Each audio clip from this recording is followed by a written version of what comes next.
Fakultas Tani Pedagogik. Assalamualaikum.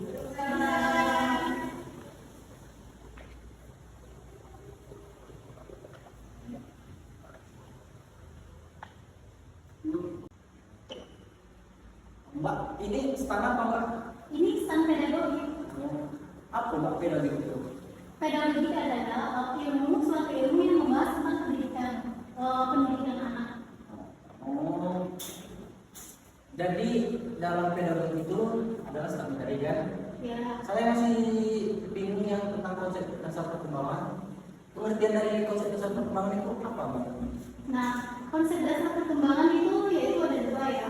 Yang pertama yaitu pertumbuhan dan perkembangan, serta mencakup perkembangan peserta didik yaitu ada ciri-ciri perkembangan, ada periode dan perkembangan, prinsip-prinsip perkembangan dan faktor-faktor yang mempengaruhi perkembangan serta perkembangan. Oh, jadi gitu ya. Kalau faktor-faktor yang mempengaruhi perkembangan itu tuh apa Bang? Yang pertama itu faktor-faktor yang mempengaruhi perkembangan. Yang pertama yaitu faktor hormon atau genetika. Nah, itu biasanya bawaan dari orang tua seperti itu. Nah, yang kedua yaitu faktor lingkungan. Lingkungan biasanya itu faktor eksternal dari luar ya.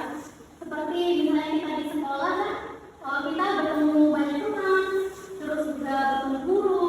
Nah, seperti itu. Biasanya seorang peserta didik itu dapat mempengaruhi bagaimana perkembangan lingkungannya dan juga sosialisasi di sekitar.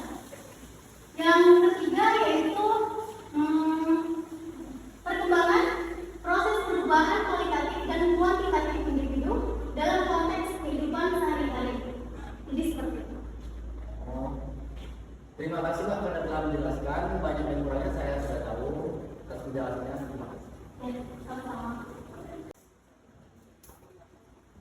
Ini nih apa nih Mbak kebutuhan perkembangan? Maksudnya saya kurang paham, bisa tolong dijelaskan? Oh, bisa. Nah, tugas perkembangan siswa ini ya? Ya. Nah, di sini kan tugas perkembangan siswa. Nah, Robert J. Hagenfers ini pernah mengungkapkan atau pernah mengatakan bahwasanya tugas perkembangan itu tuh suatu hal yang muncul pada suatu individu dan harus diselesaikan. Nah, jika seorang individu ini berhasil menyelesaikan tugas perkembangan itu maka akan menimbulkan kemudahan atau kebahagiaan atau kesuksesan dalam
bisa merencanakan hal apa sih yang bakal dia lakukan selanjutnya setelah dia lulus dari sekolah.